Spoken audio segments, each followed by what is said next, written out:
Hello everybody, welcome back to my channel. If you're returning subscribers, hey guys, welcome back.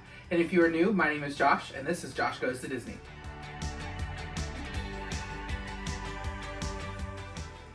So in today's video, we're going to be cooking again. So I had an overwhelming positive response to my first video. Everybody loved the video, everybody loved what I made. So I thought I would try it again and make another video for y'all, but this time we're gonna bake. I went on Amazon and I bought a cake pop iron. They're shaped like Mickey heads. So what I'm gonna do today is basically go over the way to make cake batter from scratch. And then we're also going to show you how to, after they bake, but how to dunk the cake pops in the frosting. And then we're going to show you how to present them. I have made cake pops before, but I have made them from scratch. So I have made them so basically what you do is you cook the cake, you crumble it all up, you add the icing to the cake batter, you form cake balls, and then you let them sit and you dunk them in frosting, and then you have a cake pop. That's basically what you get from Starbucks. In this case, this is going to be one that I'm going to make from an iron mold, and they're going to be shaped like little Mickey heads. So what we're going to do first is we're going to make our cake batter, and what you need to do is start with in a separate bowl 1.5 cups of all-purpose flour. Being precise in baking is very important when being precise in cooking regular food is not that important. You have to be precise when you bake. So this is a cup. So we're going to do 1 cup of all-purpose flour, and then we're going to take my 1/2 scoop and we're going to level that off.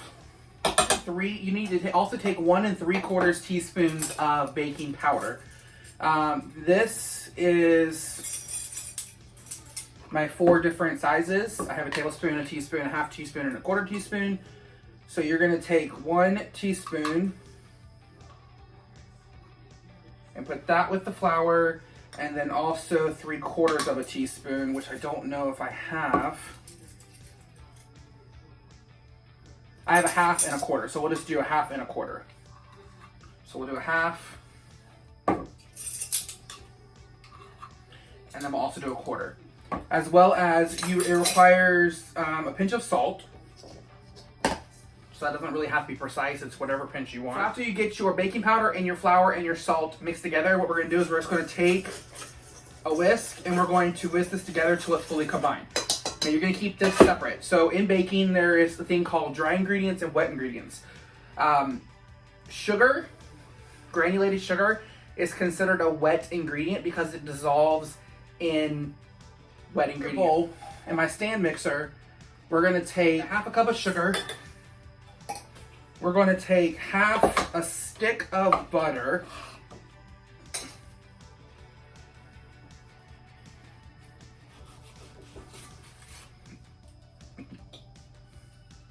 So we're going to take 1/2 stick of butter and put that with the sugar. And then we're going to turn this on and we're going to let this go for a minute so that it can just cream together. So basically, this is called the creaming process. Is when you put butter and you put sugar together and you cream them together until they tail out a little bit, they can just become together. So I'm going to turn this on a little bit higher. Let that go. Now you want to use soft butter. So you want to let your butter sit out for a minute, or you can just microwave it for a few minutes, first 3 seconds, to where that it gets soft enough to where you can incorporate it into the sugar. Now if you do one solid piece of butter, they're not going to incorporate. So you have to make sure you use some softened butter so that they incorporate well in the sugar. So we're going to use my spatula real quick, and we're going to make sure that's all incorporated. And then after you get this incorporated, we're going to add 1 egg at a time. So you're going to need 2 eggs. I personally like to separate them into a container. That way, if you crack your egg into your thing, and if your stand mixer, and if you have an eggshell come out, there's no way to get it back. It's gone. So if you crack your egg into one container, a measuring cup, a bowl, whatever you need to do, and put it into your mix, if you see an eggshell, you can take it out, and that way you don't have to have eggshells in your ingredients. Now, a tip for you, when you have an eggshell stuck in your egg mixture, eggshell attracts eggshell. So if you go in there and you dig with your fingers, you're gonna miss it a bunch of times and you're gonna look kind of foolish. So make sure you go in with your eggshell that you used and it'll get out pretty smooth. So we're gonna add this in. We're gonna turn this up a little bit. We're gonna crack our next egg. And when this one is incorporated and you see that it's all mixed up and you don't see any really like dark yellow, then we're gonna mix in our next egg. I see a bunch of sugar that is sticking to the sides, so we're gonna mix this in real quick so that it all gets incorporated. And then we're gonna go again. Okay, so this one is incorporated, so we're gonna go ahead and add the next egg in. We have both of our eggs incorporated. Now it's time for vanilla. I have all natural pure vanilla. You can use imitation vanilla. In my opinion, you can't get past pure vanilla extract, but imitation works fine and it is cheaper, so if you need to get that little bit of a cheaper vanilla extract, you can. With the vanilla extract, we're gonna add 2 teaspoons of vanilla extract. And this is gonna be mixed in with the cake batter as it goes. And you're gonna let that go. So you're gonna let that continue to stir until it gets incorporated. This is gonna be kind of soupy at the moment, but when we're gonna add our all-purpose flour and our baking powder and our salt, it's gonna get a little bit of a dry, and then we're gonna add milk, and that will hopefully smooth it out, and you won't have to worry about it being chunky. What we're gonna do now is we're gonna mix in our flour, our baking powder mixture into our eggs and our vanilla extract and our sugar, and we're gonna combine that well. We're gonna turn that on. If you have a stand mixer, turn it on like a 2 or a 4, just gently incorporate it. And if you don't have a stand mixer, just use a whisk and just gently whisk it in until it is incorporated. I am going to change out my whisk attachment for paddle attachment. So I'm going to change my whisk attachment out for my paddle attachment. That way I don't beat it to death and I don't make it tough, because if you over whisk, then you will beat your batter to death and then it won't be nice and fluffy. It's just going to be really dense and really tough. So we're gonna use our flour cup. We're gonna turn this on 2 for the moment because we don't want flour to go everywhere. We're going to take a little bit at a time and just incorporate it into the batter.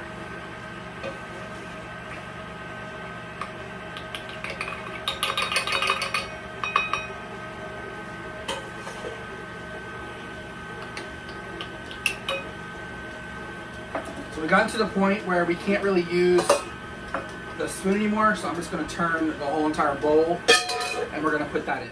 So currently the batter, after it's been whisking, looks very like cookie dough texture. So it's very thick, but it's also very smooth because we whisked the flour in with the butter mixture instead of just doing it all together.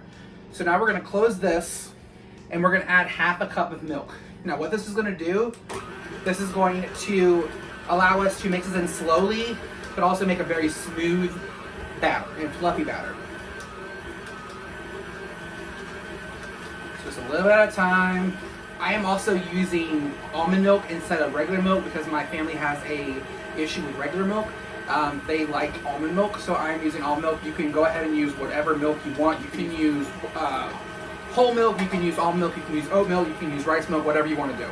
So I'm just turning up the volume a little bit to get it all incorporated. Before I go ahead and finish this, I'm going to scrape the sides to get all of the ingredients that we had into the bowl so that everything gets incorporated and everything is there perfectly. And then we're going to go ahead and give it one big turn.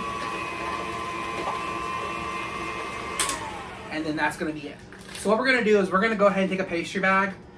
You can get one of these at any grocery store. You can get one at Dixie or even Publix if you want to, or even Walmart. I'm not 100% sure Walmart, or even on Amazon.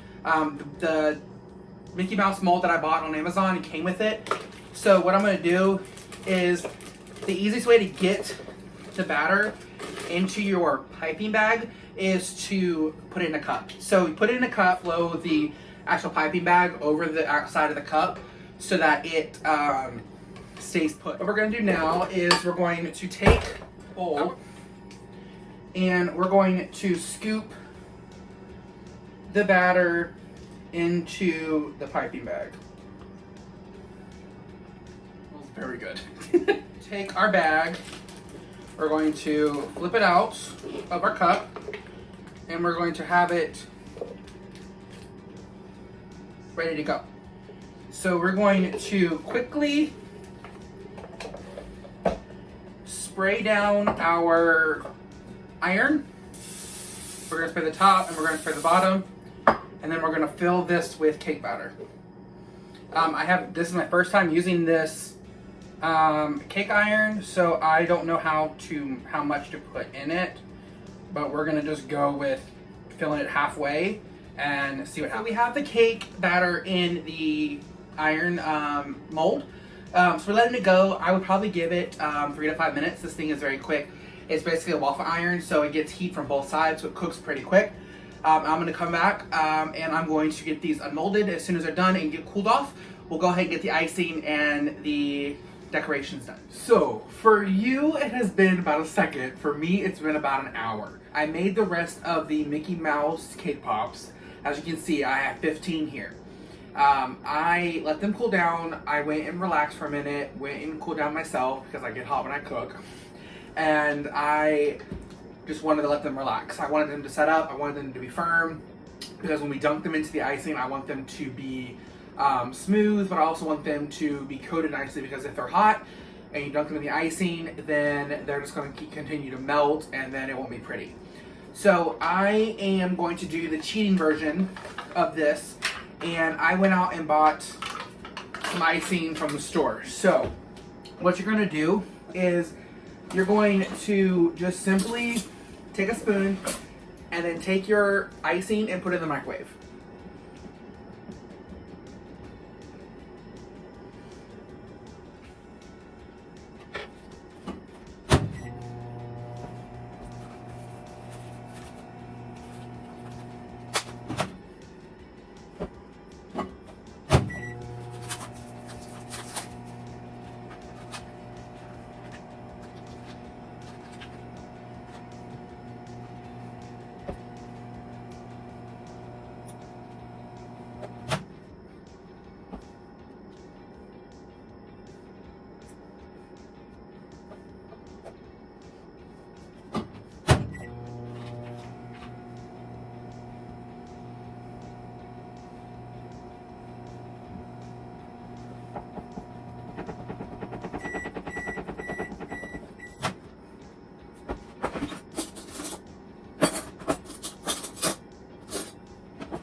Okay, so what I did was I took the container of icing and I put it in the microwave for about 15 to 30 seconds because I want it to be liquid.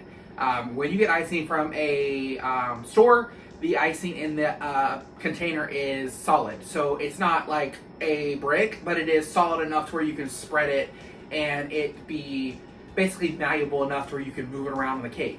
What I want this to be is I want this to be liquid. So what I did was I took the icing and I just microwaved it. So now it is, you see it's liquid.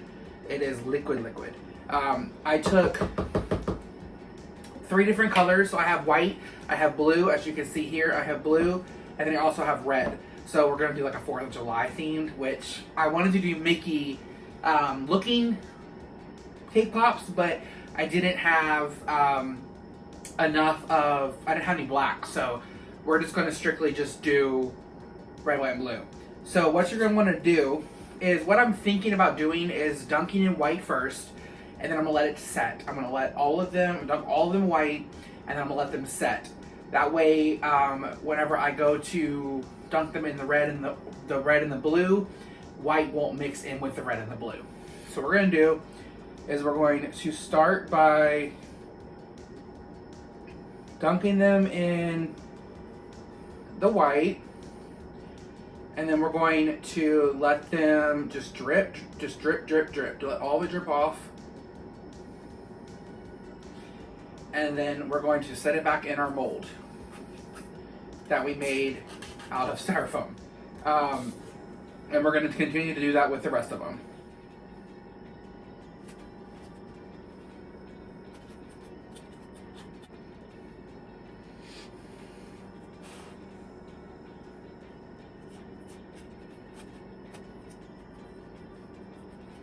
So as you can see, we have some going. We have 7 going already.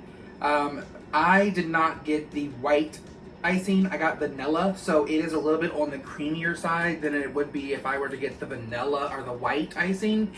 Just the plain white icing. They're not like bright white like I hope they would be, but just know that if you wanted to get them white, you could always just get the white icing you can get for any cake. We're just going to continue to dunk these and get these set up, and I'll be right back. So what we've done is we have dunked them all in the white icing. So now what we're going to do is we're going to dunk them in the blue and the red icing. I think I'm just going to dunk the ears. I started on one here and it looks kind of cute. So I'm going to go ahead and dunk the rest of these, and I'll be right back to show you their ending result.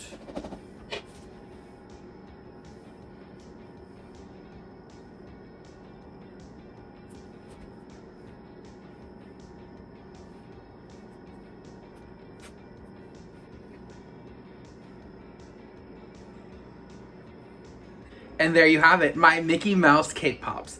I went red, white, and blue, like I said.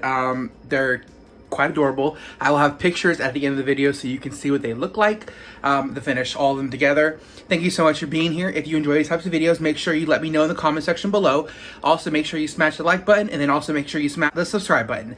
As always, thank you so much for being here, and let's go to Disney.